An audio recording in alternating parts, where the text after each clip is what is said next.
Calling the special council meeting of January 17th order, looking for an adoption of the agenda.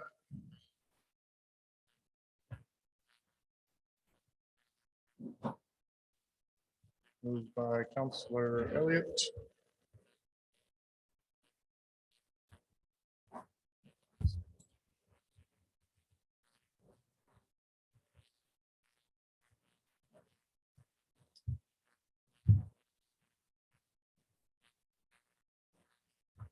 See if it moved or okay, it's just gonna move for me.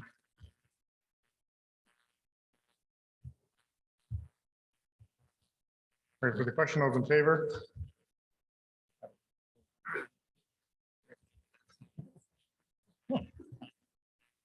Item 3A, new and unfinished business. Excuse me. Welcome, Paul. Good morning, Council. Today I'm here to present an update to two motions from Council. One specifically regarding the homeless encampment, and the second around the emergency shelter.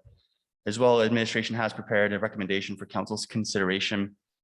For each of the reports I'm going to provide this morning, I will provide an overview of the timeline to date, overview of the stakeholder perspective. Last Tuesday, I believe, administration met with stakeholders from the RCMP, Wetaskiwin FCSS, Massachusetts Cree Tribal Council, Massachusetts Health Services, Samson Community Wellness, as well as the Ministry of Community and Social Services to discuss their perspective on how the city's involvement on these two files specifically might impact their respective areas. So I will go through the timeline, I will go through risk and cost, stakeholder perspective, as well as administrative plans moving forward. So getting into it and focusing on the homeless encampment first, it was on August 19th of last year, the council directed our administration to work with the RCMP and to utilize a defined zone within 5800 37th A Avenue, which is the parcel of land that the city owns south of the Walmart, to provide temporary access to provide toilets, grass cutting, and garbage disposal. Administration worked with AHS to prepare the site for the transition of the homeless population, and on August the 26th, the encampment started to receive occupants from the Rock Soup greenhouse to the encampment south of the Walmart. To set up the encampment site, we cut the tall grass, we staked out the new encampment site on property to ensure that we fully understood what the property lines were. We put an asphalt base down, put a fire pit on site for some fire protection, laid gravel road down on leading up to the site. We sourced and placed 2 porta potties and waste recycling bins as per AHS standards. We also put 3 telephone posts to mount solar lights, which were to be donated, which were, I believe, later donated by agencies. But those 3 posts were there to provide some sort of a lighting. And when we were setting this up, AHS expected a minimum housing standard, as they called it. And so we were able to provide the bare minimum by doing the work outlined there. On October 1st, in a special council meeting, council approved regular private security patrols of the encampment as well as the surrounding business area until March 31st, 2022. And in November and December of 2021, Wetaskiwin FCSS was able to fund the operating supports at the encampment. So think things like clothing, firewood, food. And this funding ended once the 24/7 winter emergency shelter opened on December 6th. Of course, that being run by the Mustard Seed. When we met with the stakeholders identified earlier on January 11th, the group had discussed the encampment and identified the following factors for the council's consideration in determining the future of the encampment. The first is that space is acting as a gathering space. So the last week we had some warmer temperatures. The encampment was being utilized and was utilized prior to the Mustard Seed opening as a gathering space, as well as the vulnerable population, or its homeless population, sorry, was using it as a storage area for personal items. So just the thing to think about there is that if the encampment is closed, that homeless population will still look for a place to gather outside when temperatures are warm and they want to be outside. And so closing the encampment could result in members of the homeless population trespassing onto private property or into the surrounding business areas, also making it more difficult for agency providers to provide services. One thing we heard last week was when we have all of the homeless in either the Mustard Seed shelter or whether at that space, agencies such as AHS or Samson Community Wellness or Massachusetts Health Services know where they are and they can provide services there. So that is the value of allowing that encampment to exist is what it was providing a gathering space. The second piece is that administration, in consultation with the bylaw and RCMP, noted a low utilization of the existing encampment. So the last few weeks have been extremely frigid. Temperatures going down to -40 in the evening. There were few individuals utilizing the encampment, with members of the homeless population either utilizing the shelter in the Mustard Seed or the shelter in Sampson. So what we noticed when it was getting cold outside was there wasn't anybody living there. During the day, we noticed that there were some people going back and forth, utilizing it as again, space for personal items. As the temperatures have warmed up, and I have asked our CPO Sergeant Yager to provide some statistics for you folks during the question and answer period, just on what the statistics were last week when it was warm outside. There were people living there. And so we can get into that a little bit later, but very low utilization of the existing encampment compared to August when we had about 35 people there initially. So when we talk about risk and cost, we recognize as an administration that there is a significant safety risk in continuing to allow the encampment to exist. There have been a number of incidences, which the RCMP, fire, and bylaw can get into later in regards to specifics, that required our emergency services to respond to that area. Again, they are here today to be able to answer and provide more context if required. We are still servicing the encampment. What we are servicing is the garbage disposal and toilet servicing. To date, administration has incurred about $2,100 in toilet servicing, which includes the rentals as well as the servicing of the toilets, and $34,114 in private security expenses, noting that the private security expense has been approved until the end of March 31st, 2022, and we are a little under budget there. Damages to the toilets have been extensive. We are working with the toilet provider to see if there is an opportunity to repair them. But in the event that we are unable to repair them, the city would incur another $3,000 to replace them. So moving forward and in partnership with the MCTC, our administration has been able to source some storage lockers, which was provided, the money for those is coming from a grant through the Massachusetts Cree Tribal Council. And I believe those storage lockers are to be placed on site on Tuesday at the Mustard Seed. Rachel Rarick, our community development coordinator, will have more of that information as well. This should alleviate concerns in the homeless population using the encampment for storage. We are recommending that council directs the closure of the encampment and works with partnering agencies to address any related concerns that arise from this decision. So Cole's notes, and just wrapping this piece up, allowing the encampment to continue to exist does pose a significant safety risk. We have not received a legal opinion on the severity of that risk, and but we believe by closing it, we will be able to mitigate any risk to the city in regards to injuries or that sort of thing that might happen there in the future. So that's the first part of the report. Maybe just as a point of order, Mayor, do we want to do Q&A on that and then go into the second piece, or would you rather me go into the second piece and then do Q&A at the end?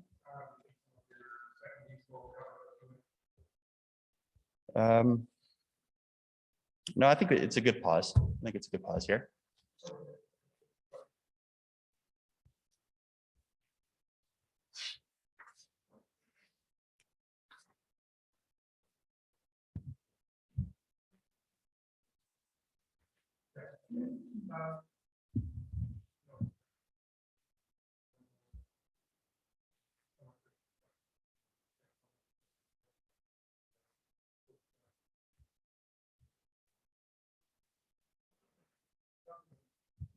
Thank you.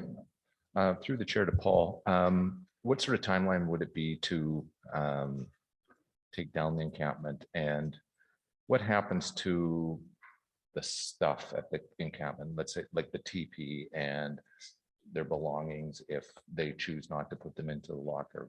Is there a plan of disposal of these? Yeah, I could. Yeah, through the mayor to Councillor Billings, I can open that and I'll ask CPO Sergeant Yager to maybe just follow through with some more specifics, but we have to treat it like we would any, I guess, foreclosure of a building that we own, right? So we would have to go and provide notice to the individuals that, you know, the TP that is there, the tents that are there, anything that it is going to be removed on a certain date. I don't know the timelines. Trent should be able to provide a bit more of that information, but we would have to treat it. There would be a timeline around that. We haven't actually sat down as a team to figure out the specifics around that. Trent, could you maybe provide a little bit more information on what the process might be? Yeah, so based on the fact that we are treating this like their residents, so we would treat it like any other residents, we'd probably give them an appropriate time. Without going to legal counsel, I'd probably say 30 days is probably, oh, there we go. Is that better? So the timeline, we'd probably say about 30 days after giving notice. So with it being an encampment and there are structures, we can attach notices to the structures and stuff like that. The TP, I have thought about that. That's a little bit more of a different perspective because that is cultural. So we'd probably get some consultation on how to do with the TP as far as it being a cultural component as well to that. So it's a little bit more touchy of a subject to deal with, but again, get some consult on that. But there is already some talk about relocating it to the warming shelter anyway. So maybe that would just be an easy tear down and relocate it just up to the warming shelter for now. But after March, there'll be another discussion again, what to do with this TP, whether we have to store it as per law. It's somebody's property. So we are legally obligated if we tear it down to store it somewhere. So there'll be some storage costs incorporated to taking anything out of there unless we can do it to be garbage, which we already have a plan with. Like we've had a recent fire there. So we are like that stuff there. We've been talking to them saying if it's, you know, in this pile here, if it's left, it's just going to be a load. It's going to come in there and throw it in a dumpster and take it away. But if it's deemed to be some value of their personal items, yeah, we do have to store it for a period of time as well.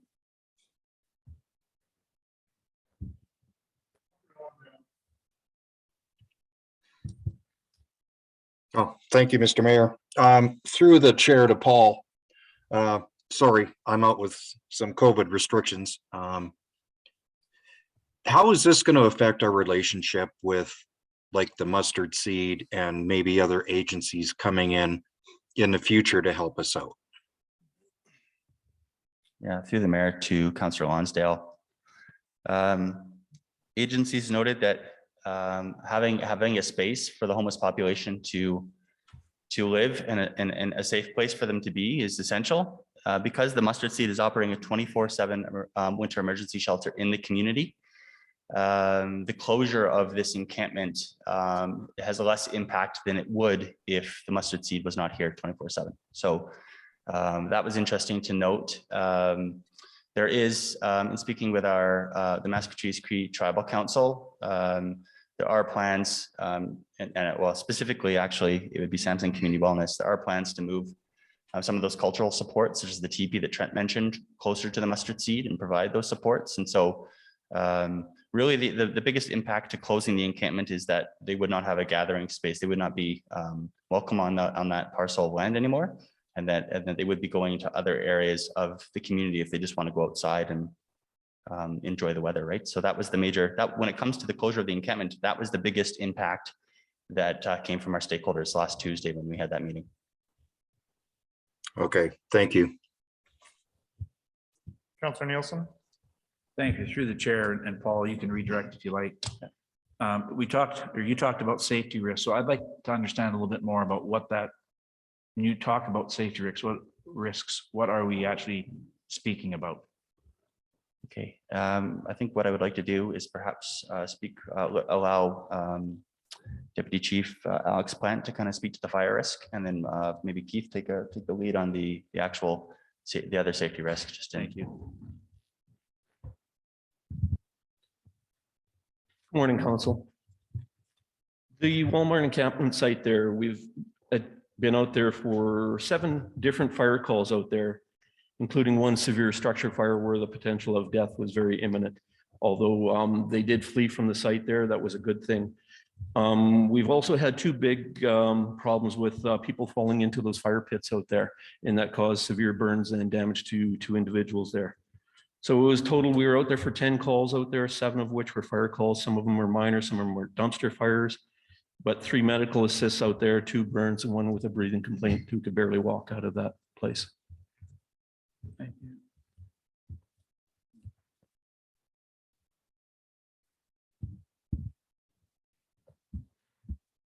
From a call perspective to the tent city, I'll just refer to the tent city. We've responded to 37 occurrences there since it came into existence back in August. There have been 6 assaults, 2 assaults causing with a weapon and/or bodily harm, a couple of robberies, and one arson and 1 weapons complaint. So we've had some there isn't the supervision over at the tent city as there is at the shelter. Therefore, the risk to those individuals living either in amongst themselves and or having someone else coming over and causing them some problems is more significant than if it was at the shelter itself. On a stat note, just for the purposes of the group here, we've only responded to 14 calls to the mustard seed. That's been a variety of different complaints. Only one assault complaint, and that was an assault that occurred elsewhere and then was reported to the shelter staff. There's also one assault with a weapon that was it was a significant injury, but again, it happened off-site. It was in the community itself and was reported to the shelter staff. So when I pull the statistics up, these are more so where the complaint was provided, not necessarily the location in which it occurred. For clarification, when we talked about 37 occurrences at the encampment, Inspector, are we talking about since August? You Yes, clarified that was since August. Since we actually created an address for the tent city. I pulled it all the way back from when we first opened it. So that would be roughly 7 or 8 a month. Yeah, about that. And yet, And much more so, very busy at the beginning. And then, as mentioned by Paul, once the weather really got cold significantly here a month or so ago, there haven't been hardly any people staying at the camp, if not at all. Therefore, with no people come no complaints at that location. and then your number was 14 at the Shelter, since it started. So on an average, we're having more incidents at the shelter than we were at the encampment. Yeah, but I'd preface that, sir, with the no violence, and most are disturbed the peace and or mischief complaints. And again, some public health act stuff, some 39 COVID stuff, things like that. So although yes, there was a more volume at the shelter at this moment, it's a conduit for reporting, not so much an occurrence location. Great, thank you.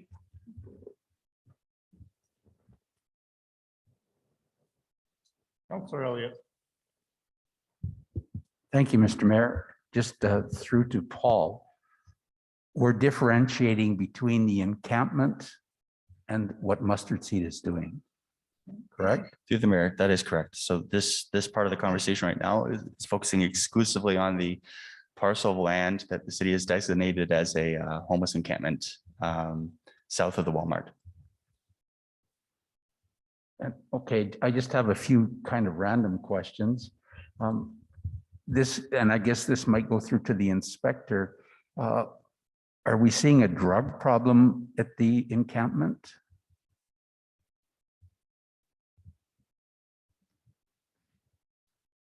With the vulnerable population that inhabits both the shelter and the tent city, there's drug uses that is throughout the group itself, regardless of where they reside.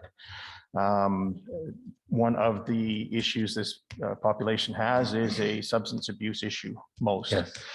It's either mental health issues or it's mental or substance abuse issues, and or a combination thereof. So wherever this population is going to be, you're going to see some of that ongoing there.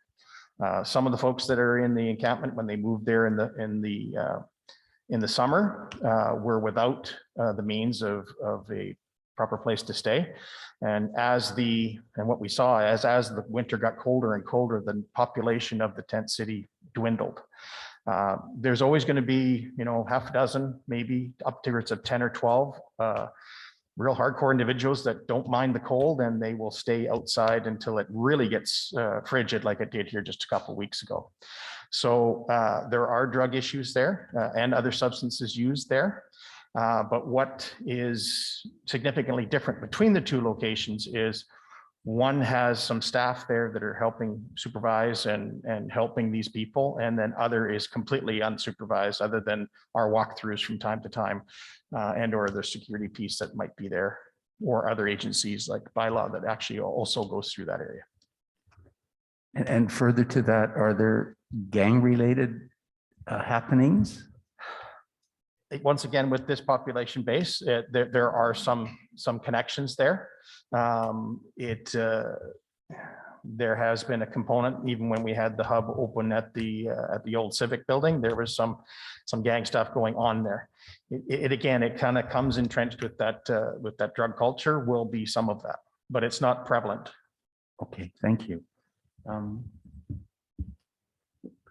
Through to Paul, Mr. Mayor, what are the lockers going to be storing specifically? I know they have their own personal possessions. Is that what we're talking about? Through the mayor to Councillor Elliott, I'd actually like Rachel to speak to that. She's been very involved with obtaining those lockers. Yeah, can you hear me? Okay, yeah, so the storage units will be storing their personal belongings that they have. So currently they are storing them at the encampment or on their person, and this will allow them to keep it in a safe space in the storage unit, and then the mustard seed will give them access to it on a scheduled basis kind of thing. So I'm working with the MCTC on getting that delivered so that they can move their stuff from the encampment to the storage units, because that is one of their questions and concerns as to moving over to the mustard seeds. So. Thank you.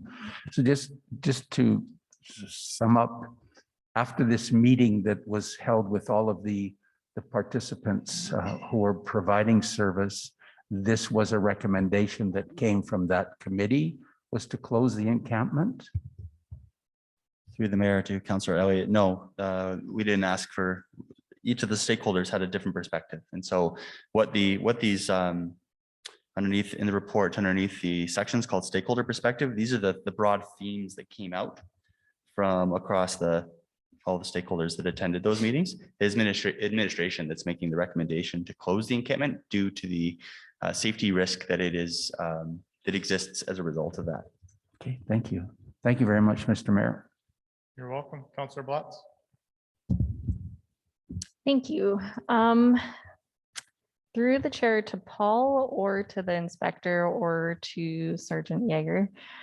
You guys were talking about the TP being taken down and making sure that you guys are following the correct processes and procedures as far as cultural sensitivity goes with removing the TP or relocating it. And I was just curious which groups you guys are currently in communication with to make sure that these proper procedures are being followed. Yeah, through the mayor to Councillor Blatz, we are actively and regularly speaking with Massachusetts Cree Tribal Council, Massachusetts Health Services, and Sampson Community Wellness specifically in regards to those types of questions and supports. Specifically, both Massachusetts Health Services and Sampson Community Wellness, we have those are the two agencies that we've been identified are the ones that we're to work with to provide the cultural supports. And so before we make plans, if the decision is made to close the encampment, do we make plans to move anything like that? It will be in consultation and direction from those two agencies specifically. Excellent, thank you. Councillor Aberley. Thank you, Mr. Mayor. Through the chair, I think mostly to our protective services group. I just want to have a clarification from you that when we talk safety, we're talking safety both of the people using the encampment as well as the community. So that was your decision for it. It was for the people that are using the encampment as well.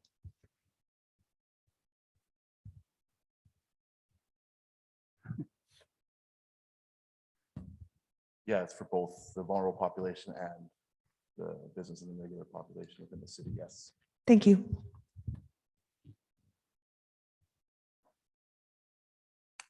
Anything further? We'll entertain a motion and we can go on to step 2.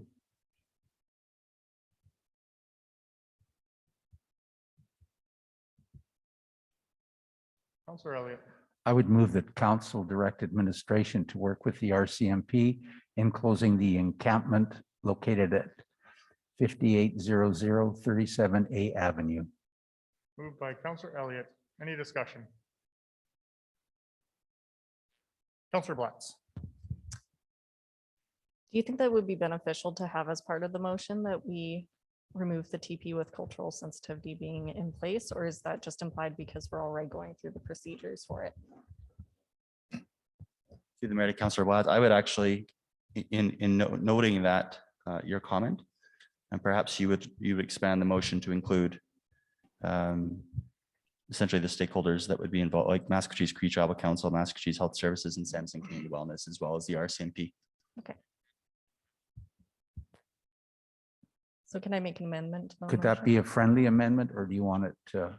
It would be an amendment. Okay.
All right, sounds good. I think that I would like it to read like remove the period at the end of the motion and put with cultural supports provided by current stakeholders. Current stakeholders.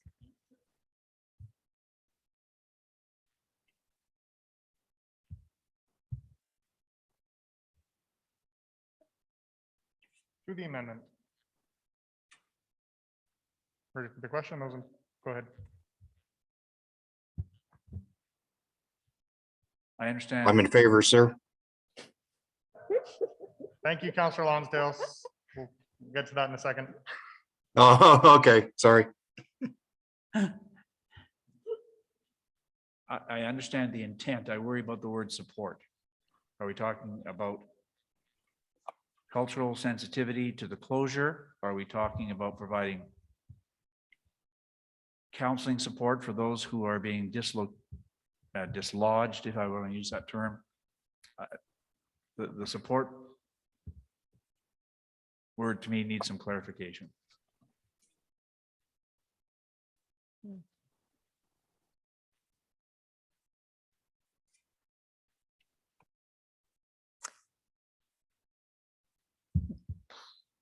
And that's just me. That may not be an issue for anybody else around the table. Go ahead. We could potentially expand on it with cultural supports in regards to the removal of the teepee.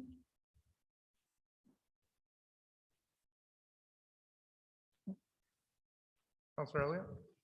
Thank you. I think what we're trying to say is just that we respect cultural sensitivity. That's the bottom line, I think, and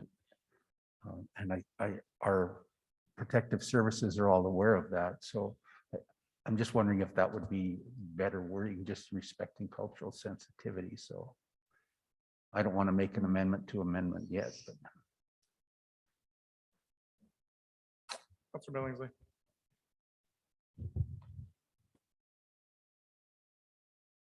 Councillor Nielsen, yeah, I hadn't really thought about it that way, but I think it needs to be very clear. I think we've had some issues in the past that we weren't very specific to administration of exactly what the intent is. This becomes very broad, and I think that we need to be very exacting in our direction to administration. So the way it reads, I can't support it. Councillor Blatz, if it said respecting cultural sensitivity. So with respecting cultural sensitivity.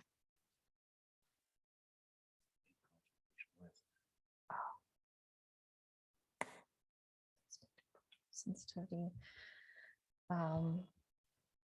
regarding the removal of the TP. But for me, it's got to be more, that's too specific, right? Okay. Like that's one thing, one component of the closure of the tent city. Fair enough. I think in general, we're respecting cultural sensitivity and that's being provided for by the current stakeholders. Okay, that sounds good to me. There's no dollar figure attached to it. We're not directing administration to be spending any money on it. Like it's specific to respecting the cultural sensitivity of the closure. That sounds good to me. Thank you.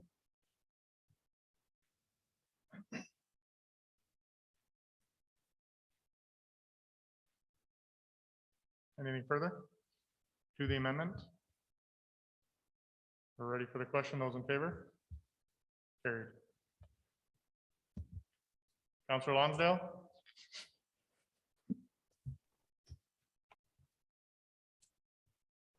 I am in favor, sir. Thank you. To the motion on the floor, original motion. Any further discussion? We're ready for the question. Those in favor? I am in favor. Thank you. Carried unanimously. All right, Paul. Part 2. Thank you, council. Part 2 focuses on the future of the emergency shelter in the community. Just the history again, the timeline. On September 13th, council directed at the time a winter shelter subcommittee to set up a fenced encampment on 37th Day Avenue.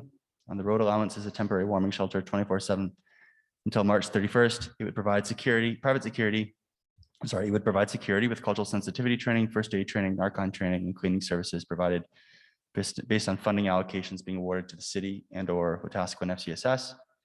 Administration came back in front of council to receive some further direction on the September 27th to establish a winter shelter advisory board composed of professionals with expertise in shelter, medical, and policing to oversee the startup and operations of the shelter. Administration then was notified through the Rural Development Network that we had received $150,000 of funding. And then we came forward and asked for another $35,000 from council to help fund the provision of a trailer encampment and required servicing to provide for the operation of a 24/7 winter overnight shelter. Administration worked with both the Mustard Seed as well as a modular company to acquire a temporary shelter. And we do have a lease on that building until the end of March 31st, 2022. Mustard Seed is currently receiving an operating grant from the government of Alberta to operate a 24/7 shelter. It has been operating since December 6th and initially was only operating at 18 hours a day, but as of December 20th, it's been operating 24/7. Administration's understanding is the operating grant with the government of Alberta is also until the end of March. And that for the Mustard Seed to be receiving that operating grant from the government of Alberta, the municipality needs to provide an appropriate zoning and council made the decision to put a trailer encampment on that road to allow the Mustard Seed to come in and for the government to provide the operating funding. So I just want to make that note there because it's an important note to understand.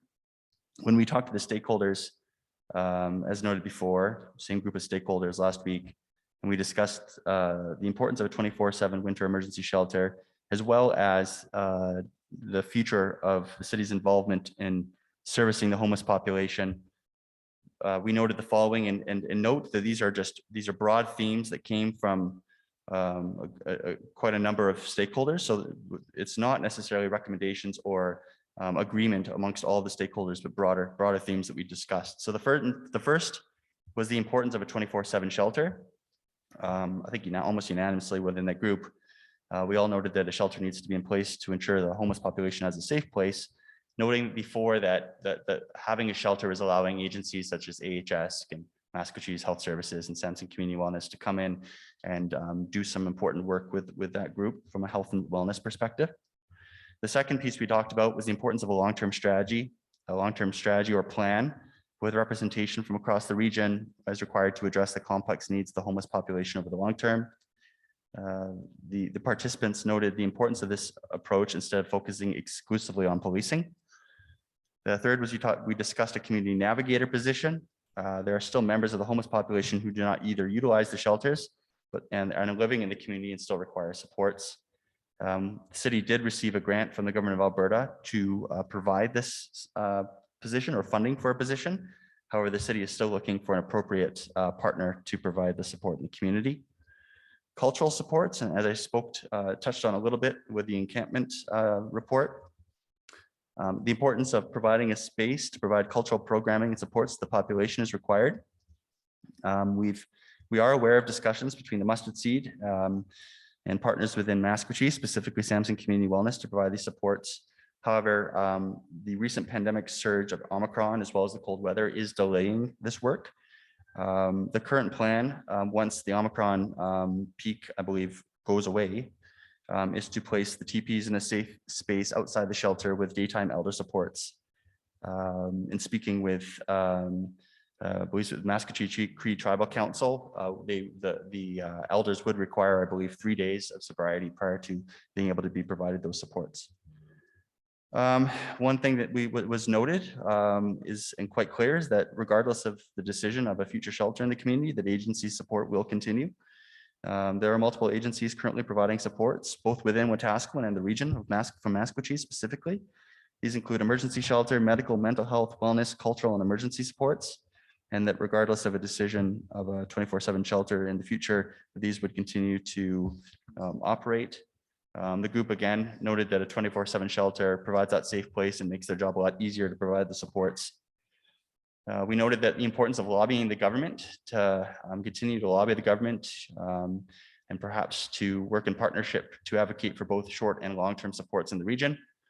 And the last piece, just to note, and what we talked a little bit about last week, was our council's leadership in addressing this issue, in council's leadership to direct administration to help address this issue of homelessness has strengthened our relationship with various partners with Maskwacis and the Maskwacis Cree Tribal Council, noting that last year, this time, we did not have personal relationships with the Maskwacis Cree Tribal Council, Maskwacis Health Services, Samson Community Wellness, and in dealing with this complex challenge that we are facing, it is extremely beneficial to have those relationships. So that's the piece on the stakeholder perspective on just things to consider in discussing the future of the involvement from city administration moving forward. I do want to touch on staffing briefly.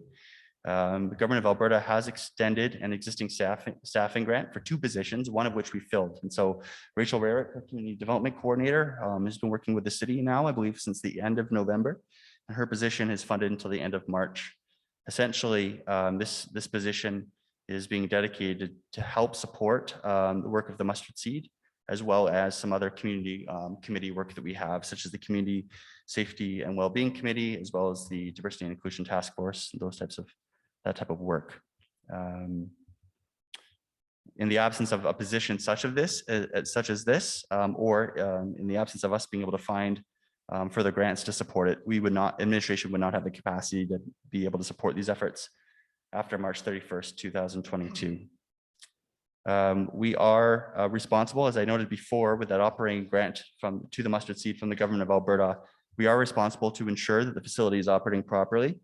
As a result of that responsibility, our facilities team within our corporate services division has had to respond to issues with water, wastewater since the shelter opened. We are working now to work with the Mustard Seed to help streamline some of the issues they've encountered and try to minimize future interruptions to the facility as much as possible, because it takes our time and money to be involved.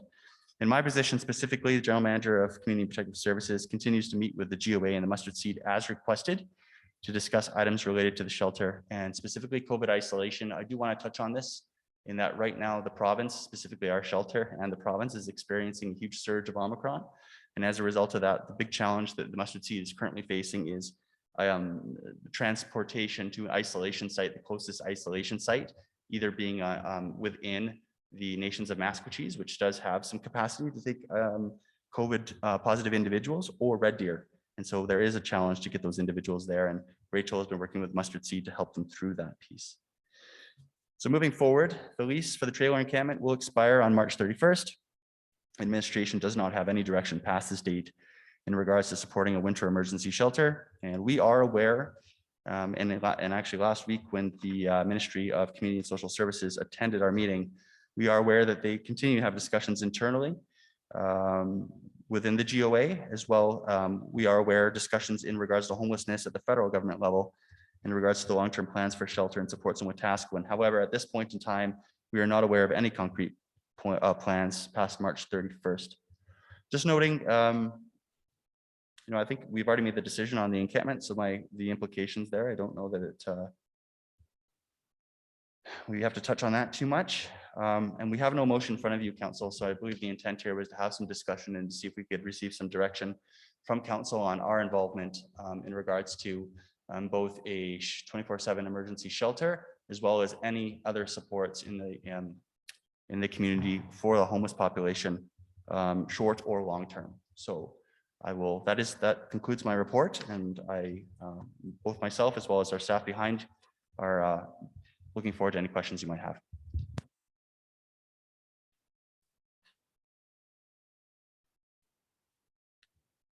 Thanks, Paul.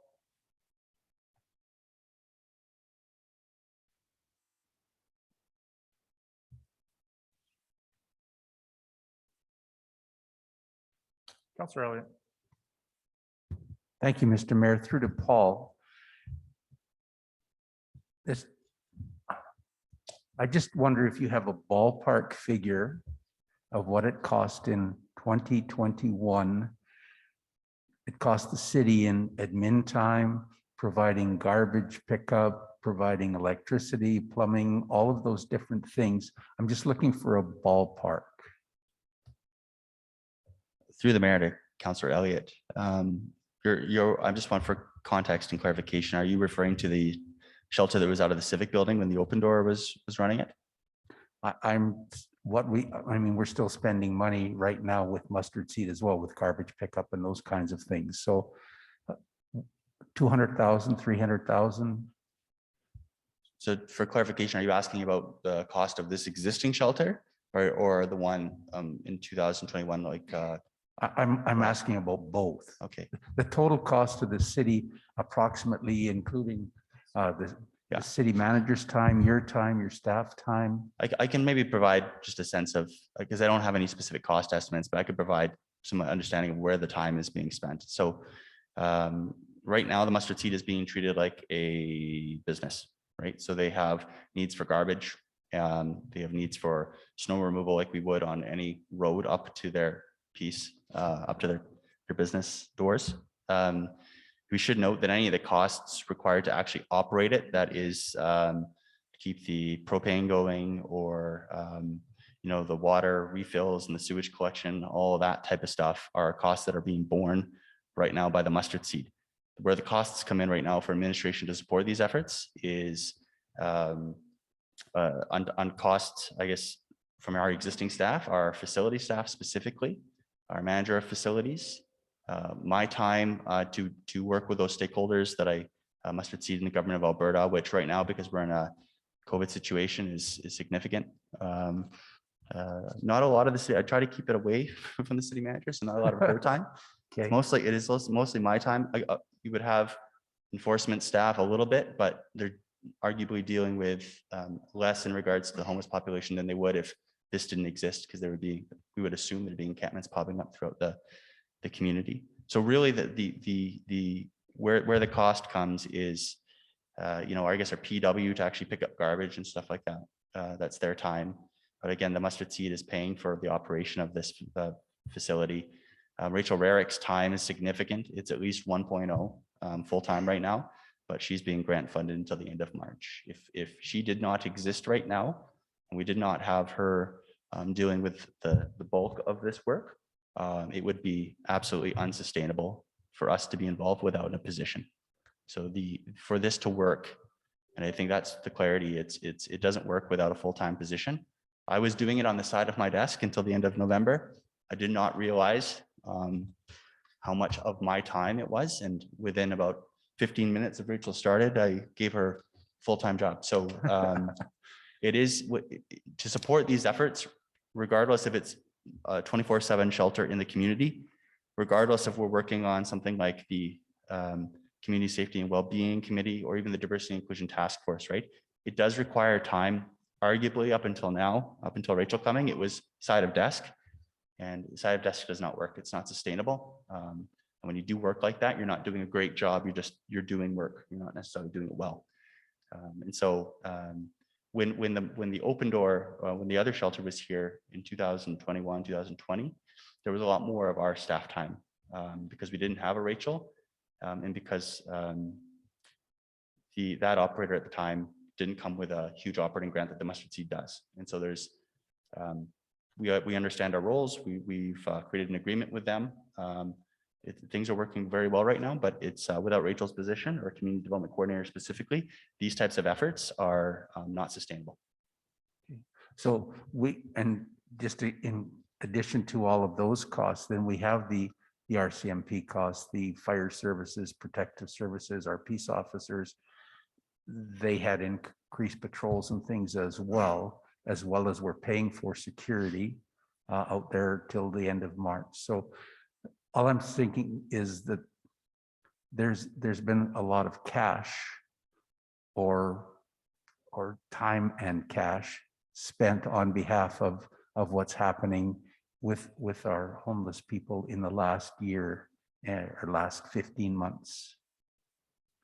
Through the mayor to Councillor Elliott, when the encampment existed, there was a significant amount of time from our fires or from our first responders, RCMP, bylaw, fire services staff, absolutely. And those costs were higher because they were dealing with incidences as they noted below that they had to respond to. Removing the encampment should get rid of that, in that they are responding to issues that they've always had to respond to in regards to the homeless population in the community, or they're having to respond at the mustard seed. But as the inspector noted, those numbers are significantly lower than the 30 some that were at the encampment. Okay, thank you, Paul. Thank you, Mr. Mayor. Councillor Nelson. Thank you. Through the chair to Paul. A statement and then I guess probably two questions. Paul, and I want to be careful here with the terminology. When you first advocated for the establishment of, I guess it was called the Winter Shelter Advisory Committee, you're now talking about stakeholder group. I don't know if they're the same things. So I'd like to understand and get some clarity between, are we talking the same things, or are we talking about two different groups that have been assembled here? Yeah, through the mayor to Councillor Nelson. I believe last council we had brought the draft terms of reference in for a winter shelter advisory board. There's a lot of things we were noting that are working well and that are not working well. So that entity is in a state of flux. The groups that we met with last week in regards to stakeholders, RCMP, Wetaskiwin FCSS, Massachusetts Cree Tribal Council, Massachusetts Health Services, Samson Community Wellness, and the Ministry of Community and Social Services. If you go back to the terms of reference for the advisory board, I don't think that Massachusetts Health Services and Samson Community and Wellness were included in the initial piece. Our relationships weren't as mature as they are now. And is noting with comment that Councillor Elliott made for a revision to that was to include those groups. We are noting how essential it is to have them at the table in regards to a winter shelter advisory board. So the stakeholder group that we met with last Tuesday, while not an official advisory board meeting, and perhaps it should have been, but those stakeholders would have been part of that advisory board. So in addition to those groups, who else sits on that is we do have some community Indigenous people that don't necessarily represent any of these groups, but are still invited to the table. So when you first advocated to put the advisory committee together, what was your vision for its purpose, short-term and long-term? Through the mayor to Councillor Nielsen, the issues that we had with running, or that we identified or observed when we were running the shelter out of the civic building, was that those discussions with the primary stakeholder groups, as noted in this report, were not happening at all. And it was the point where, because they weren't happening and we were not having proactive discussions, we were having to deal with everything reactively. So the vision in the short term for the advisory board is that we are able to have conversations about where issues are, if they exist anywhere, and then having a conversation together on how we resolve them. A great example of this group right now, and some discussion that we've had outside of a few official meetings, but again, we're working with these groups, is what are we doing about the COVID isolation challenge, right? And so by having this group come together and having that that advisory board, it provides more of that perspective that administration just doesn't have. So short term, the vision for the advisory board is to provide that context so that when we bring a report to council in regards to the impact of closing an encampment or the future of a shelter in the community or the future of any work on homelessness, that it's not just coming from the general manager of community and protective services, it's coming from all those different groups. And as I noted before, we don't always agree. And so it's really important that I provide the themes at a really high level so you can get a sense as to what the group spoke about and then make your own decision with that information. Long term, if council was to decide that they wanted to be involved in these discussions in a more long-term way, of which the appetite, I believe, is there with these stakeholders to continue having discussions on what to do about homelessness and what do we do so that 20 years from now, the situation is significantly better. I would hope that group of people could be the group that comes together to have those conversations, but we've been very short-term focused the entire time.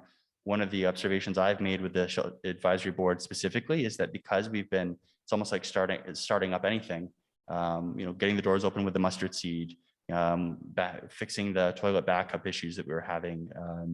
Any of these pieces, they're always emergencies, right? So I think now that it's this, the shelter is more established and we have a way of working together, we understand roles and responsibilities, that this advisory board between now and the end of March will become very, very important to meet regularly and also listen to what these stakeholders are saying to advise council on decisions in regards to the supports that might be required for the homeless population moving forward.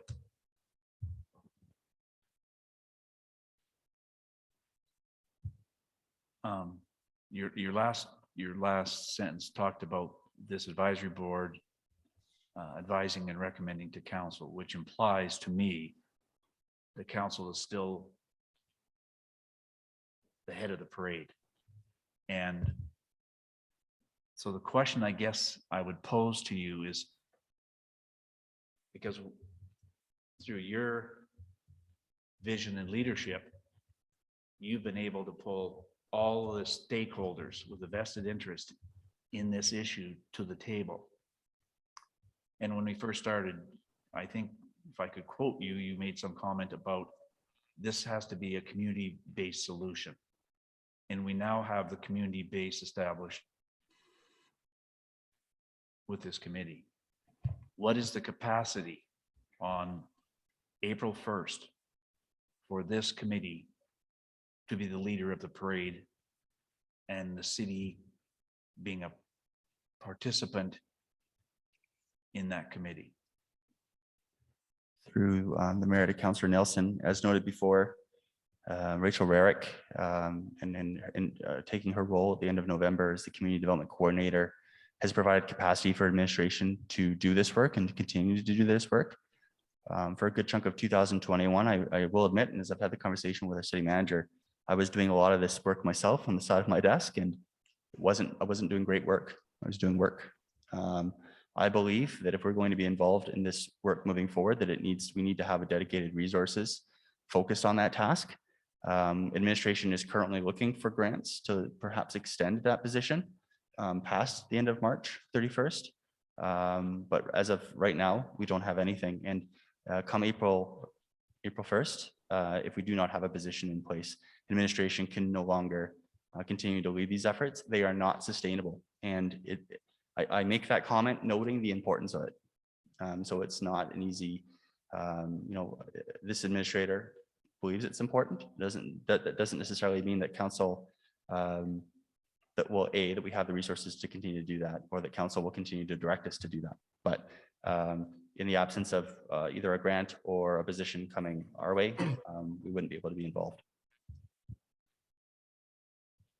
In the absence of a grant, could you finish that statement for me again, please? Yeah. Through the mayor to Councillor Nelson, in the absence of a grant, so an operating grant coming our way to help fund the position, or in the absence of a position being approved through the 2022 budget, of which the community development coordinator is currently in that budget, we would be unable to continue this type of work moving forward. Okay, now I'm going to fire this back at you because I don't think you answered it. But what do you believe the capability or the capacity of this advisory committee is to lead the initiative? Because I guess what I'm saying and what I'm hearing is we don't have the capacity to lead this initiative without spending more of our resources to lead the parade.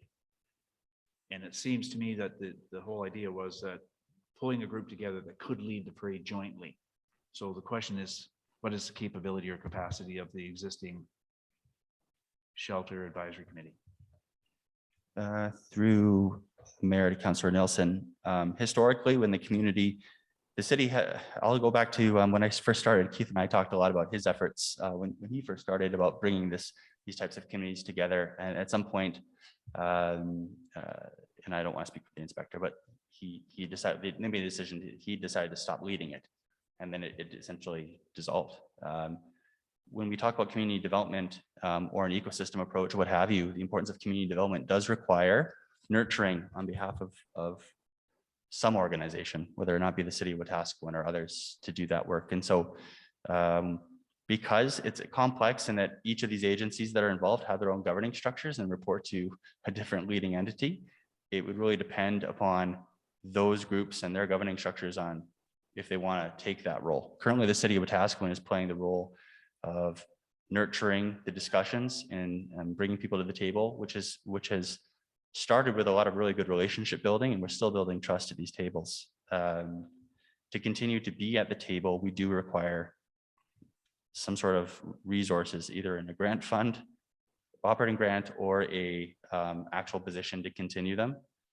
Noting before that it was me doing it, and I can do work on the side of my desk, but you don't want me doing that. It's not fair to the discussions. If we want to be having the discussions, we should make it a priority and then align our resources accordingly. And so, have I answered your question now? We can keep going back and forth if I haven't. Some of it. Okay. And I appreciate the dialogue for sure. I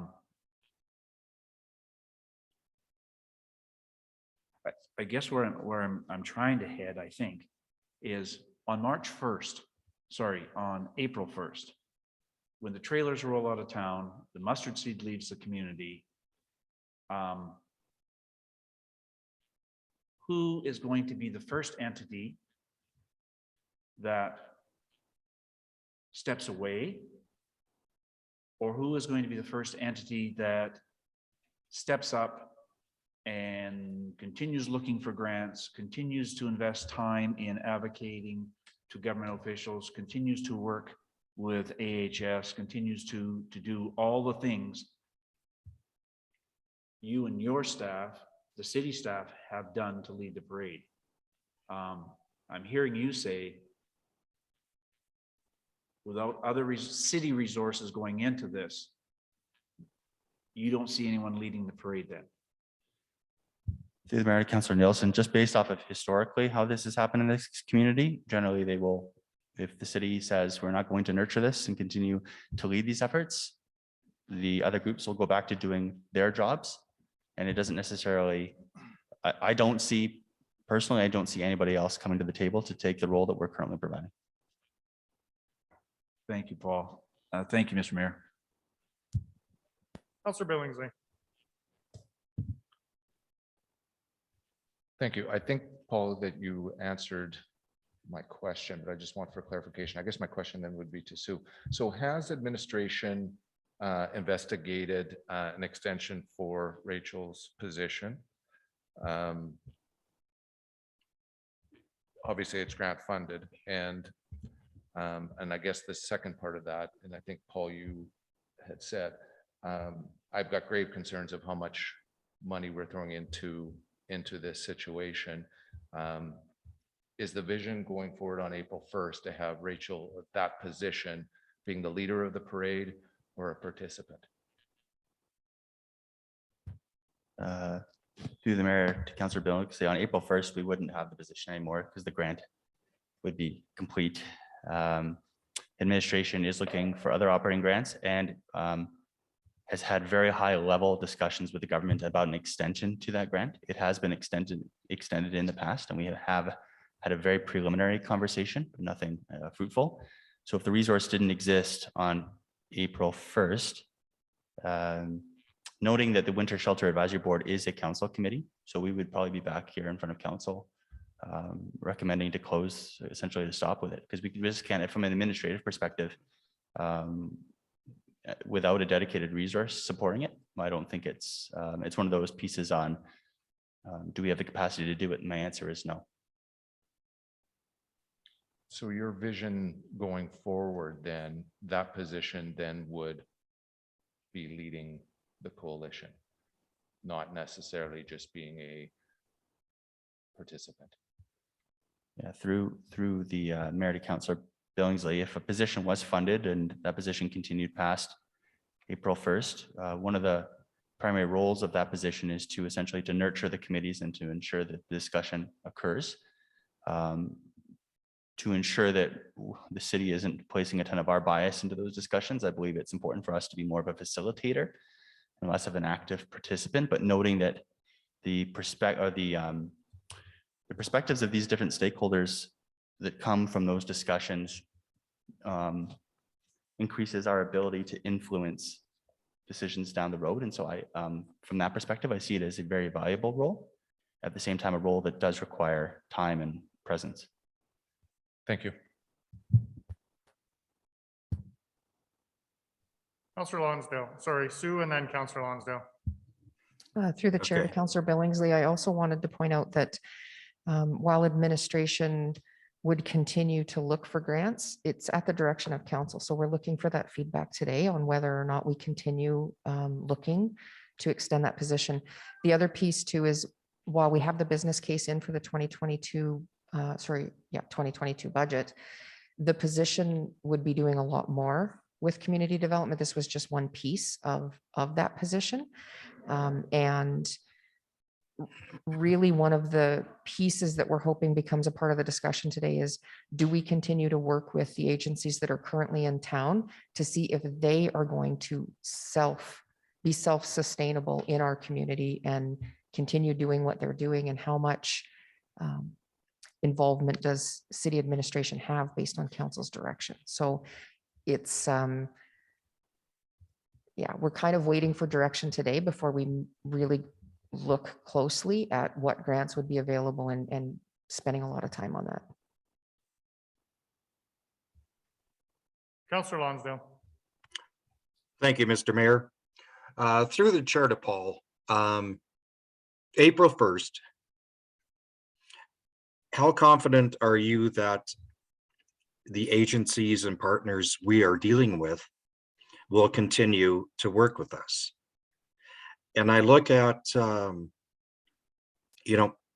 been on council going into my 5th year, and this is something that we have always supported, starting with Tyler. And, at the very start, we didn't get a lot of feedback from anybody, a lot of help. Now it's starting to come in. But April 1st, could you explain to me how you feel about our partnerships continuing? Homelessness doesn't go away April 1st. To the Mayor, Councillor Lonsdale, in my time with the city of Wetaskiwin, we've spent a great deal of time building relationships. I do believe it is part of my role to build relationships with other community groups, not just necessarily agencies supporting homelessness, but those supporting recreation efforts, policing efforts, that type of stuff. And so we have built very strong relationships through working together on this complex challenge of homelessness in the community. Noting who I am as an administrator, I would always continue to keep those relationships strong, but understand that they've grown strong because of the work we've been doing together. And when you, if we were directed to stop doing this work together, well, I will always continue to try to build relationships and maintain those relationships. You build trust and relationships through actively working together. So the administration really needs to look to council for direction on our involvement moving forward. Noting that, as I noted in my report as well, that all of these agencies have noted that they will continue to work in the community, continue to do the good work that they are doing. In regards to the mustard seed specifically, we don't know the future of the 24/7 shelter and what the governments of Alberta's plans are. So I can't speak to that. Okay, well, thank you. And I believe we have a council dedicated to moving relationships forward as well, especially the people that are sitting at the table right now. We have always been involved in that to try to, bridge the gap, and all the help from administration is always appreciated. So, but help from everybody else is always appreciated too. So thank you. Councillor Everly. Thank you, Mr. Mayor.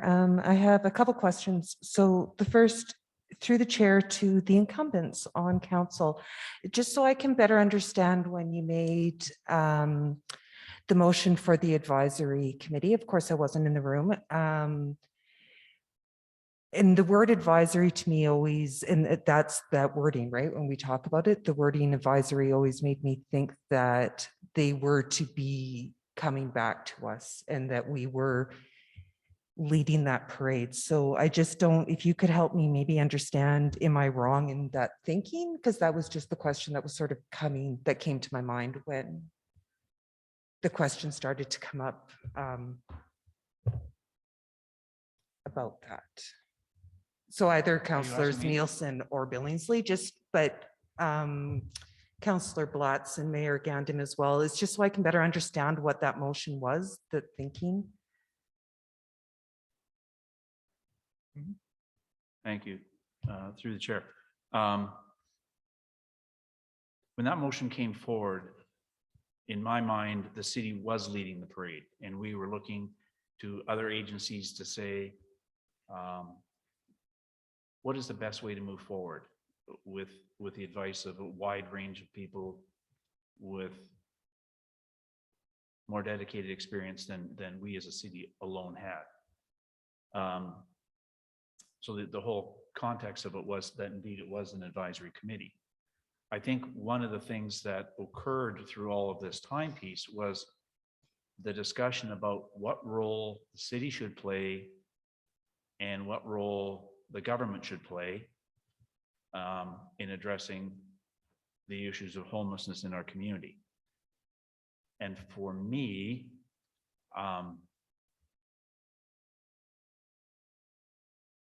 I agree with Paul. I worry that if we are the sole leaders of the parade and continue to be so,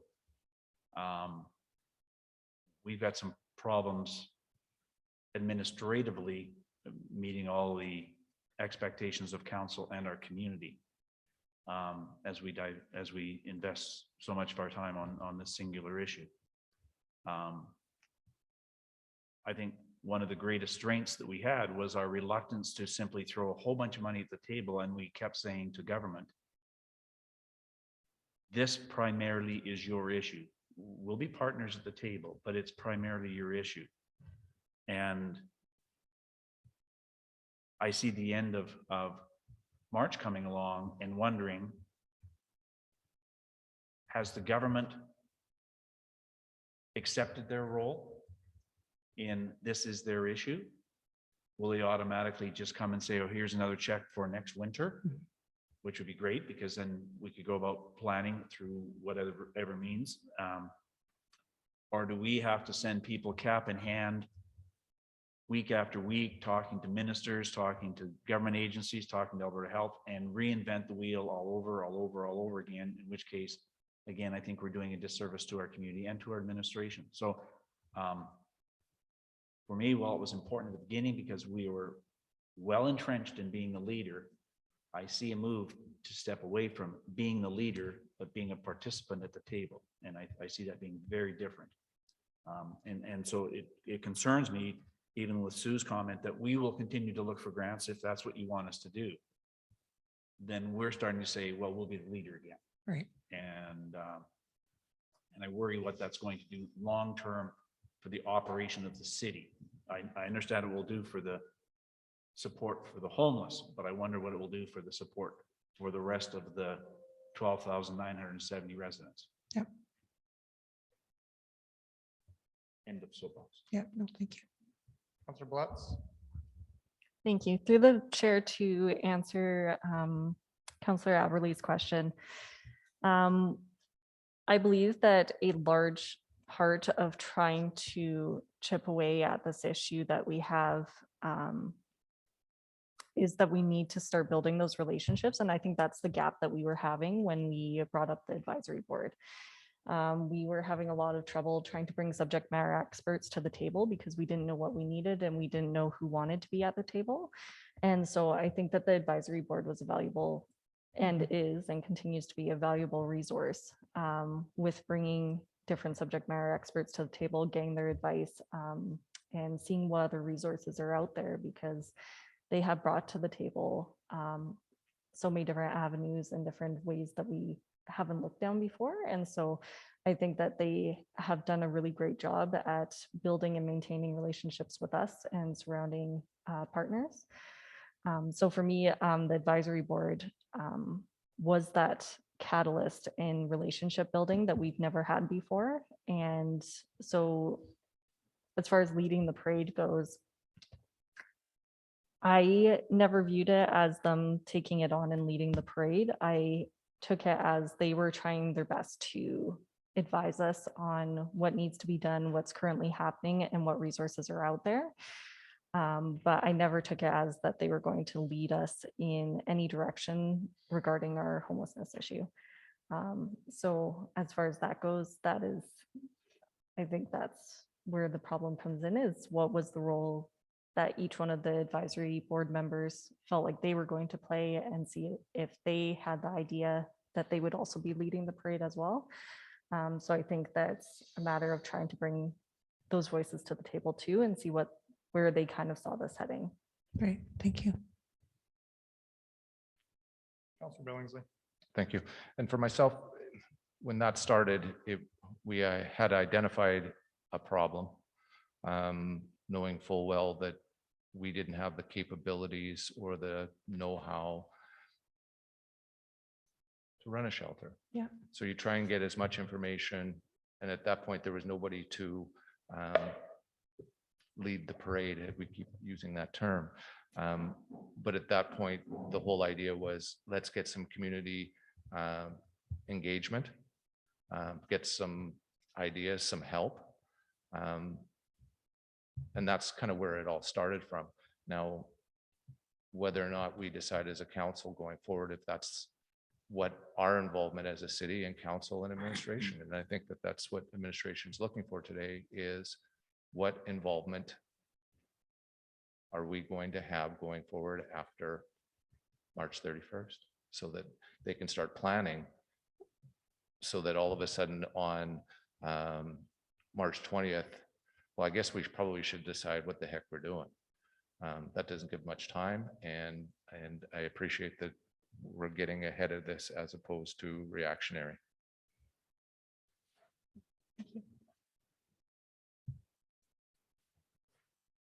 I think we've made some good progress on handling and working with our homeless population, identifying outside stakeholders, building relationships, and fundamentally trying to resolve the homeless issue that we've had in the community for decades.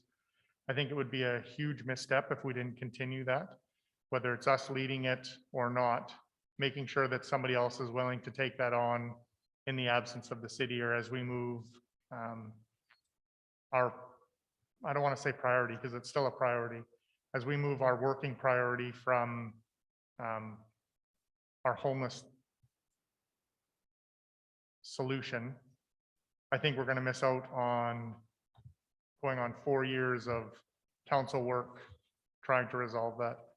I think with budget coming up, this is a great opportunity for council to set that direction, make sure we continue to make progress, and be able to hand this off to a capable agency without losing the progress that we've made so far.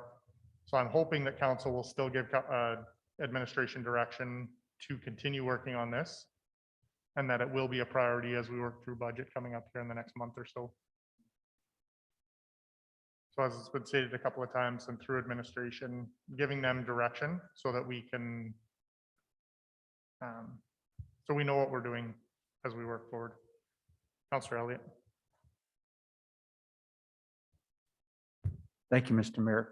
I'm in agreement with what's being said, but prior to the election, for probably a year, the focus of council and of administration was on homeless people. And there's more to running the city than just homeless people. They are important, but so are many other facets of our community. Without sustainable funding, I don't know how we do this. And you said before, we don't have a minister of finance, a minister of social services, a minister of health. And Paul said we don't have the capacity to do this. So you said working off the side of the plate, and I think that we should be working to maintain relationships and things, but at the same time, it should not be the focus of council. It should not be the focus of our upcoming budget. We need to just continue doing what we're doing, but it should not be that it is council's responsibility or the city's responsibility. Again, we need sustainable funding. Our staff should not be looking for grants on a continuing basis. That's because if the grants stop, then what do? Well, we don't have anything, we can't do that. So, and people don't want their taxes going up. If $183,000 is a 1% tax increase, probably we spent 2% last year at least on looking after homeless people, but people don't want their taxes to go up. So we have to, funding is the key component. And if we don't have funding, I don't know how we continue this, regardless of how good our relationships are. Thank you, Mr. Mayor. Thank you, Councillor Elliott. First of all, I don't think it should be our focus. You've been a member of council for quite a while, and I can appreciate the fact that we can work on multiple files at the same time. If the priority of the community is to not raise taxes or to lower taxes, it's also the priority of the community to live in a safer, better community as well. And we've been dealing with a homeless issue, like I said, for a long, long time. Part of the reason that I feel, and I've heard overwhelmingly, the reason that we don't grow is because we have this stigma, we have this poor reputation of being harassed for money, or a violent population, or just public intoxication. I can tell you firsthand how many times I've responded to a call for public intoxication or a member of the community sleeping or passed out in a grass field. All of these contribute to our tax dollars as well. And if you don't want tax dollars to go up because of this, not allocating or focusing a staff member on looking for grants to find these solutions also is putting us further behind. So I don't think it's a focus of our budget. I don't think it's a focus of I don't think it's the focus of the budget. I don't think it's the focus of our administration, but I think it should be focused on if we want to improve the living conditions of our community. And I think that we've all been in the community long enough to appreciate the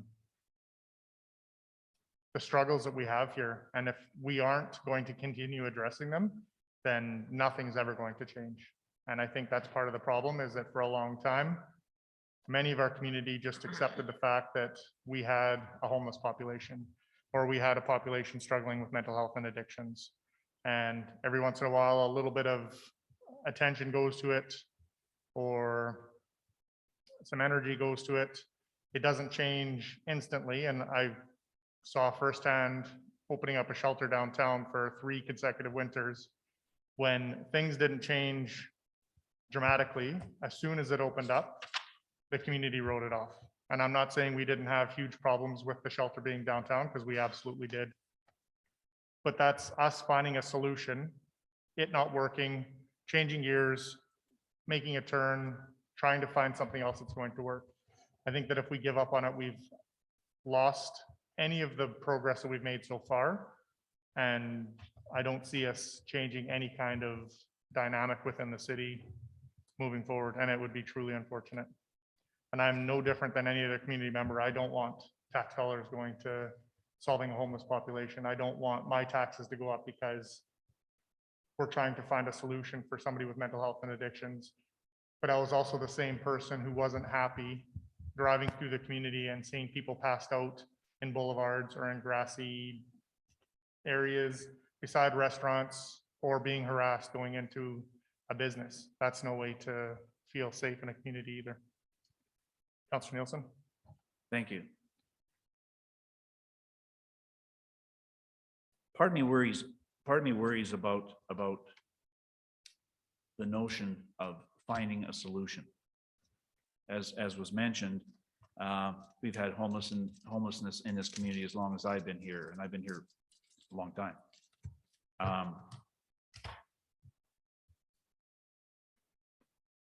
But that's not just Wetaskiwin. It's Kelowna, it's Vancouver, it's Toronto, it's London, it's Amsterdam, it's wherever.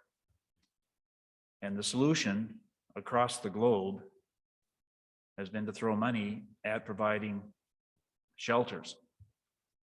And while there's been some progress made in some areas, my concern is, and the analogy of we put them in a warm place in the wintertime, we're pulling them out of the cold, is akin to pulling out the people floating down the river, and we never go up the river to find out what the solution is, and actually throwing money at addictions and mental health. We continue to throw money at pulling them out of the cold. But my concern about providing direction today to give direction to administration to continue down the path we're doing implies, based on what Paul said, finding money to keep key positions open so that our staff aren't working off the side of their desks. They're giving the responsibility to somebody. And my concern is, if I vote to direct administration to continue down the road that we're on, I'm putting myself into a position at pre-budget to invest money in this problem. And to what amount? So we aren't even having a conversation about budget. We're having a conversation about potentially funding a position before we ever get to budget. And if we don't get to budget, or when we do get to budget, am I going to be handcuffed because I've made a motion previously that we're going to find a way to continue this program? Or do we make a motion that, yes, we'll continue until we get to budget, in which case we might axe a position or not fund a position, and now we're in contravention of the very motion that we made going forward. So I'm between a rock and a hard place here in terms of what making a motion today is going to do to direct our budget discussions in the coming weeks. Thank you. Councillor Elliott? Thank you, Mr. Mayor. I just want to clarify your summation of what you thought you heard me say is not completely true. I certainly have been working towards assisting people who were homeless as well. And going back to when I was on council previously, we did try to have a homeless shelter as well. Mhm. So the way I interpreted it sounded like I wasn't a very caring individual, and I didn't mean to infer that by what I said. My point is, we need to have sustainable funding.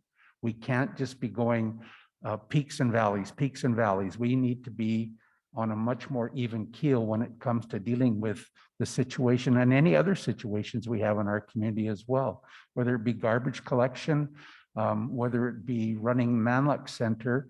We need to have funding to run all of these things. And that is my major point. It's not that we shouldn't be assisting. Thank you. Thank you, Councillor Elliott. No, at no point did I think that you weren't a caring individual. I said that we had been working on homeless throughout the history of having homeless in the community. And we get to a point where it's either not working, we're not going to change gears, or we're not going to change direction. It just stops happening.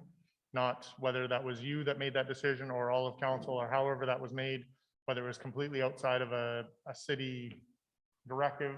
If another agency was doing it, it wasn't on you specifically. I'm saying throughout the years, we've gone through those peaks and valleys. And I think that if we don't continue working on finding that solution, which goes well beyond just the homeless portion of it, then we're going to find ourselves right back to where we were 4 or 5 years ago with no supports in the community. So no, I didn't mean to make you think that I thought you were an uncaring person. And so to the point of making a decision now prior to budget, or whether or not it's handcuffing a council or an individual of council to making the decision, I think at some point we need to make a decision. Is it a priority of council and the city to work on this or not? And if it's not, then it makes it really easy to direct administration to carry on with everything else and not worry about the homeless file that we've got on the go. Which of course goes much further than just being homeless and includes mental health and addictions. We've established very clearly that the city is not capable of running a shelter. It is not capable of offering the programming that is needed for mental health and addictions. Working with outside agencies, showing the provincial government that we're committed to working on this is a reason that we continue to get grants for these. If we're not going to make it a priority and we don't have the resources, or if we're not making the resources available to continue finding grants, then it'll come back onto the city to either make it happen, put money forward for it, or not make it happen and continue to be national news. And I don't know about your inboxes, but mine certainly were on what they feel the city is or isn't doing in terms of its homeless population, which by itself is extremely frustrating to have individuals outside the community share their expertise with what we're doing right or wrong in a community they know nothing about and probably couldn't point it out on a map. So my priority would be to continue having administration find the resources to support the mental health addictions and homeless we have going on in our community. And we're not going to do that if we don't have somebody looking for grants, because I don't think that the city should be on the hook to be paying for mental health and addictions and homelessness in our community.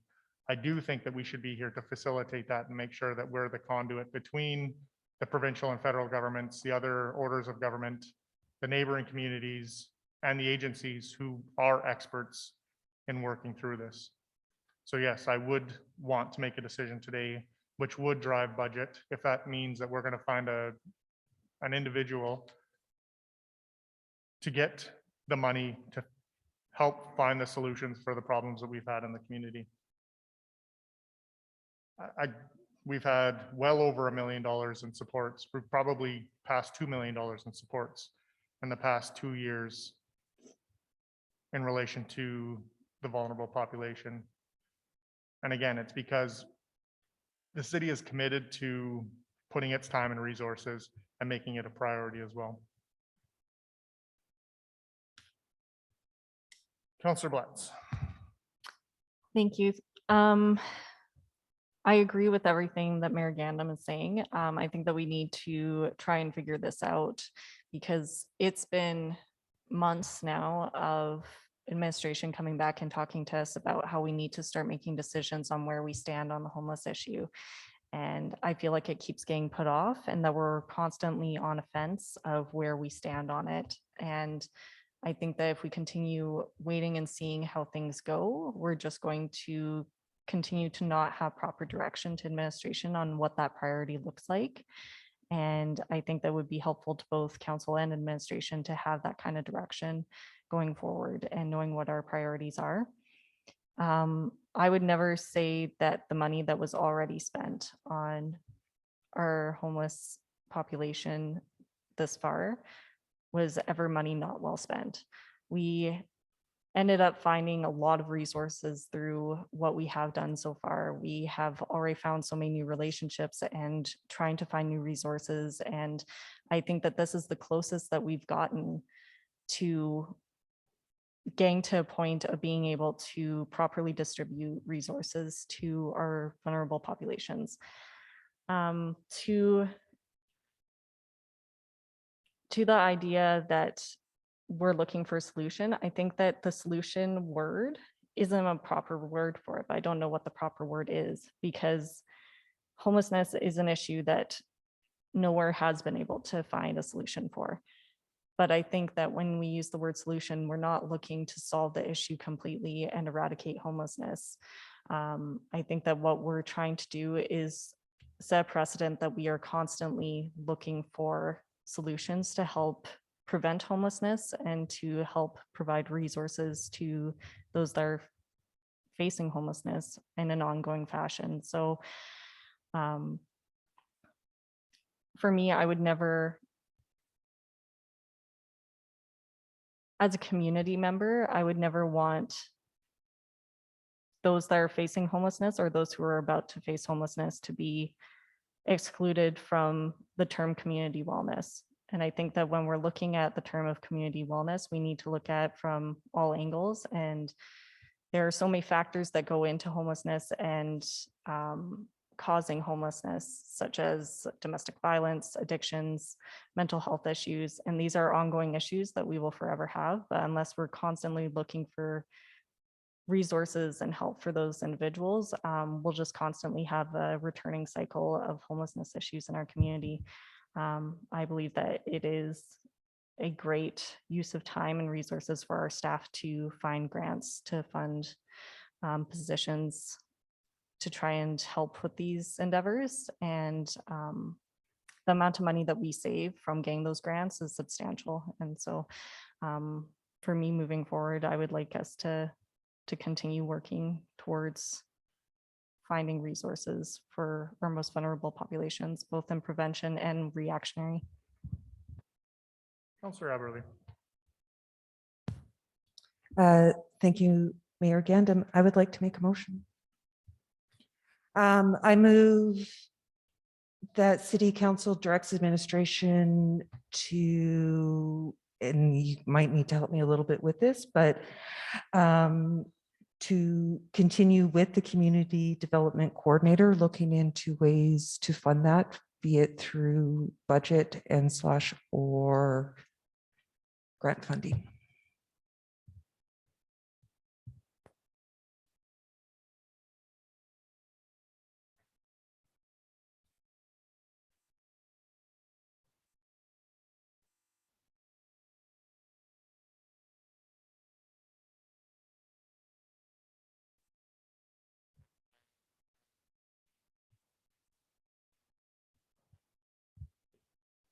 Just pull the motion up, Karen, please. So we can-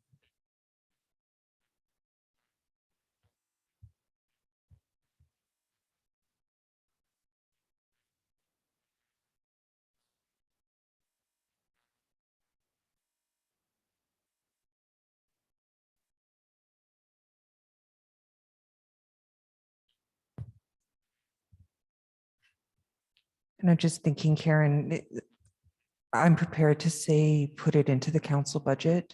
And so I don't know how to word that and / or from granting, if we can get it granting first.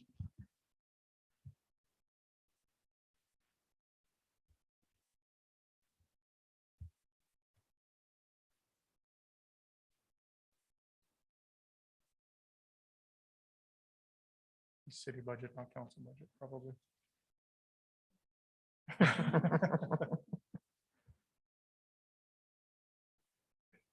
We'll trade a member of council for a grant or a development coordinator. Sue? Could administration have a minute break to discuss the motion, please? Absolutely. Thank you. We have what? Yes, we will take a 10-minute break. I was gonna hold.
Counselor Aberly, I have the suggested motion on the screen for your review.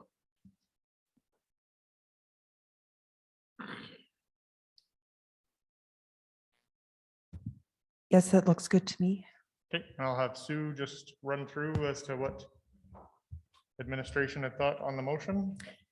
Through the chair to all of council, administration went through realizing the conversation today was linking to budget, and in order to not tie council's hands to a specific direction, this allows us time to investigate the grant funding, include it in the community development coordinator business case, which we've already developed as part of the 2022 budget, but we can then add in any of the investigation we find out between now and budget deliberations as to how we could fund that through grant or other agencies.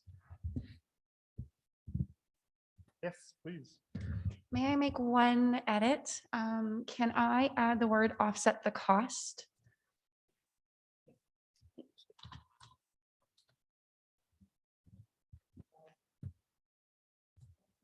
Mhm.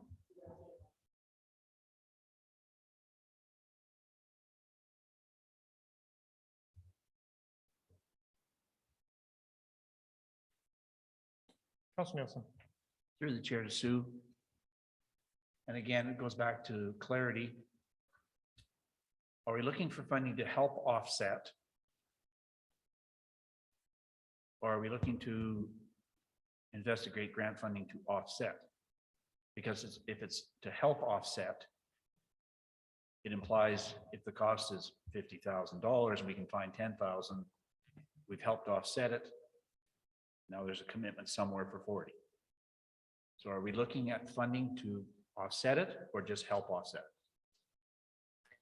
Through the mayor to Councillor Nielsen, I think without knowing exactly what grant funding we would get, right now, we would just say to help offset. This business case was presented last year to council in budget. And we have it coming again. So we knew it was an important position for other areas of the community that we're trying to help develop. The homelessness piece is just a portion of what we would expect that position to be working on. And so we know there is some funding that could help offset that portion of the position that would be working on. In the wise words of the general manager of corporate services, relying on grant funding fully to fund a position is a very dangerous road to go down. So I think in the meantime, we would look to help offset the overall costs related to the homelessness time or the piece that they're spending on homelessness in the community. Councilor Aberly. Thank you, Mr. Mayor. Through the chair to Paul, can you please explain to me the difference between the community development coordinator and the community navigator position? Through the mayor to Councilor Aberle, great question.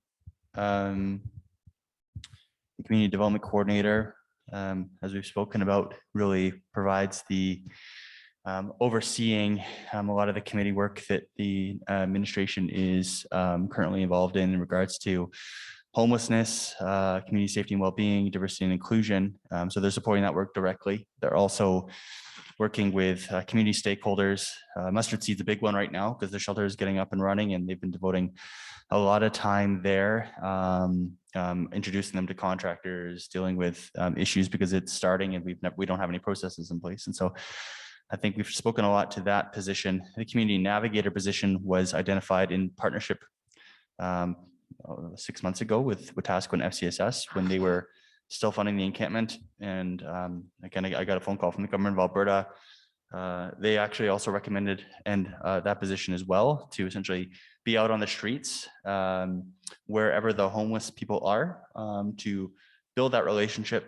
How are you doing? What kind of supports can we get you? And then bring in the agencies to where those people are, instead of saying this position, instead of relying on, if we didn't have a shelter, waiting for the agencies to try to do that is almost impossible. So a community navigator navigating between the homeless person on the street and then the supports available when we didn't have a 24/7 shelter. May I ask a clarification? So the position that you're describing in the Navigator would not be the role of the community coordinator. Through the mayor to Councillor Aberlay, no, the community navigator position, I believe, should be with an agency that has, is in the business of providing these supports regularly. And so we, such as the mustard seed, for example, right? We know the mustard seed is in the business of supporting the homeless population. We will approach them again in regards to this. They might be an agency that might take a grant from this, well, from government to the city to them to make this happen. I do not believe that administration should be in the business of even overseeing a community navigator. We just don't have the expertise. Whereas the community development coordinator position, a lot of it is administrative municipal work, like committees and stuff like that. Thank you. Councillor Billingsley. Thank you. DePaul, currently this position, how much time is being spent on the vulnerable homeless population? Through the mayor to Councillor Aberlay, I will have our community development coordinator that's on until the end of March speak to that. Just kind of percentage of, Rachel, if you could provide a percentage of time you're spending on certain files. Yes, so currently I am spending around 80% of my time working with the mustard seed and then working on other tasks as required. So with that answer, I guess I have concerns about helping offset when the position is 80% time spent with this. To me, I'd like to see it to investigate, to fund the position. And I understand it's dangerous to have a position that is grant funded. But essentially, that's what we're saying here anyway. It's not like if we were getting funding and the government or we were able to secure a grant for 100% of it, and we're going to say, no, we just need you to cover 60%. If they can offset the entire cost, that would be great. What they're looking for is funding to offset or cover all of the cost of the position.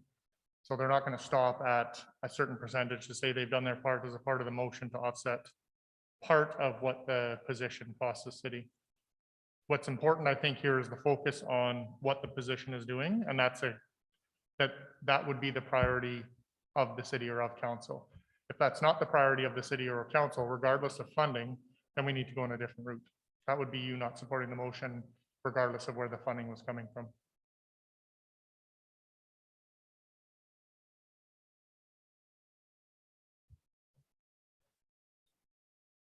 Councillor Elliott. Thank you, Mr. Mayor. Through to Councillor Aberlay.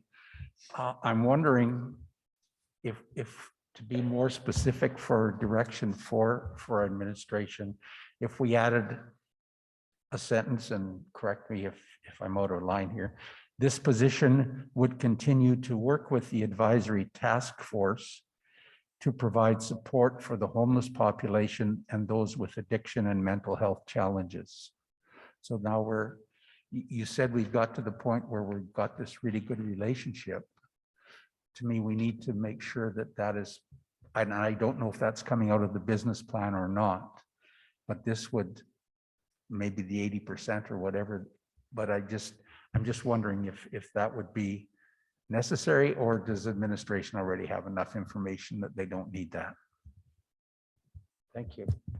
From the mayor to Councillor Elliott, I think we have enough information right now. It should be noted, so I don't believe that any further amendments to the motion are required. It should be noted as well that the community development coordinator, as written in the business case, is broader than just homelessness. While Ms. Rarick's time is 80% focused on mustard seed, noting that they're only been about an operation now for just over a month. And we're also dealing with a spike of Omicron through the vulnerable or the homeless population in the community, which is taking a lot of our time. This position, if approved, would support more than just homelessness. Essentially, any of our council committees where we're engaging the community, this position is to support that work. Just further to that then, but I just don't want to lose what's already been accomplished with enhancing relationships with all of the partners that we have. Thank you.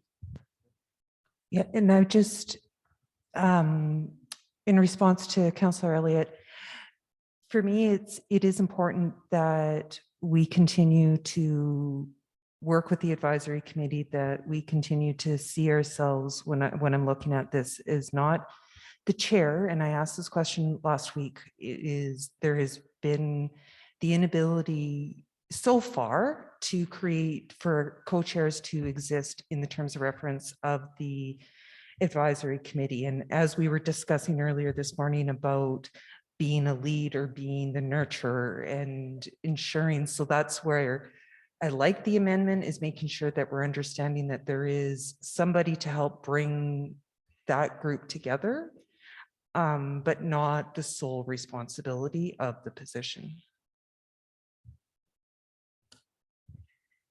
It's more just a comment. Thank you. Councillor Nielsen. As much as I'm concerned about the word help offset the cost for reasons already explained, I'll be supporting this motion because I believe regardless of what the outcome of that grant investigation is, this will still be before us at budget. And if we don't like what we're looking at, then it could be turned down at that point. So I would support this motion moving forward.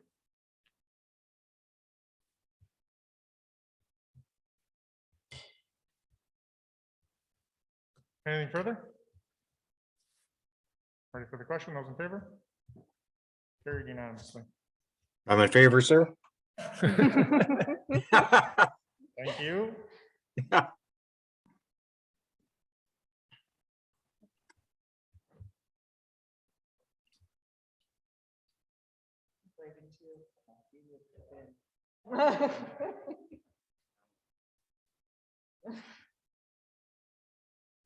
Anything else for me?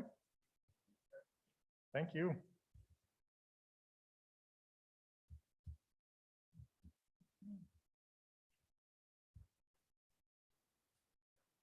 Councillor Blatz, I move to adjourn. those in favor? Carried. Thank you. Thanks very much, Paul.